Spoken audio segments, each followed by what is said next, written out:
وقل رب زدني علما.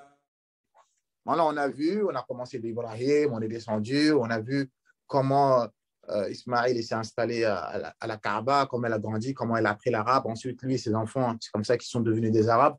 D'accord? Ensuite, on a vu qu'avec l'histoire, le temps est passé, hein, jusqu'à que la religion d'Ismaïl, Ibrahim alayhi salam, elle a été modifiée, hein, ensuite Jurhum, etc. On a vu tout ça. Ensuite, on a vu l'arbre généalogique du prophète sallallahu alayhi wa sallam. Jamil. Maintenant, on continue. Notez que Quraysh, c'est la tribu du prophète sallallahu alayhi wa sallam. C'est aussi important de le souligner. Maintenant, le mot Quraysh, qu'est-ce que ça veut dire? Le mot Quraysh, il est important de savoir aussi ma ma'na Quraysh. Que veut dire le mot Quraysh? Ils ont donné plusieurs significations. Nous, on va en citer 2, voire 3. La première, ils ont dit ça vient de at-taqarrush. At-taqarrush, c'est le fait de faire du commerce et de réunir de l'argent. Parce que les Qurayshis, c'était de grands commerçants.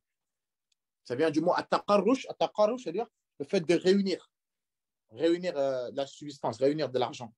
Car c'était des commerçants. C'est pour ça qu'on les appelait Quraysh.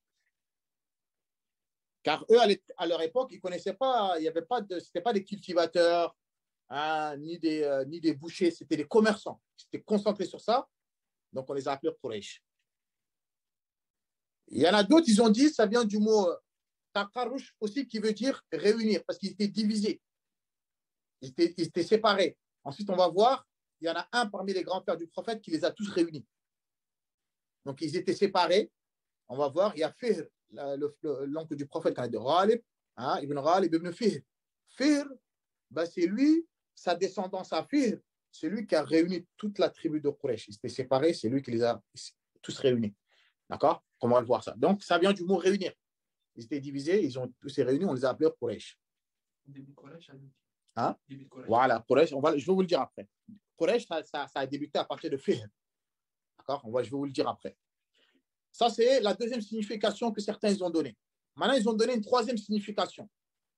Après, Allahu A'lam, ils sont tous bonnes en tout cas. La troisième signification, ils disent que Quraysh, ça vient du mot Samakul Qirsh. Vous savez, c'est quoi Samakul Qirsh? C'est le requin. Samakul Qirsh, en arabe, le requin, on l'appelle Samakul Qirsh. C'est quoi les caractéristiques du requin? Quraysh, ils étaient tellement puissants qu'ils dominaient tous, personne ne les dominait. Donc, on les a appelés Quraysh, hein, en référence au requin. Ça, le requin, il avale tout.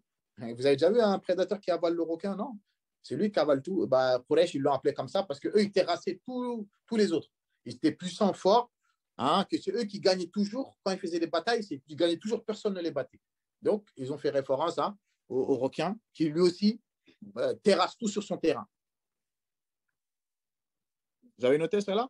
Donc, c'est pourquoi on les a appelés Quraysh, une de ces trois, parce que c'était des grands commerçants, parce qu'ils étaient divisés, ensuite ils se sont réunis, ou bien parce qu'ils étaient forts à cette époque-là et ils dominaient tous les Arabes à cette époque-là. Donc, ils ont fait référence aux requins.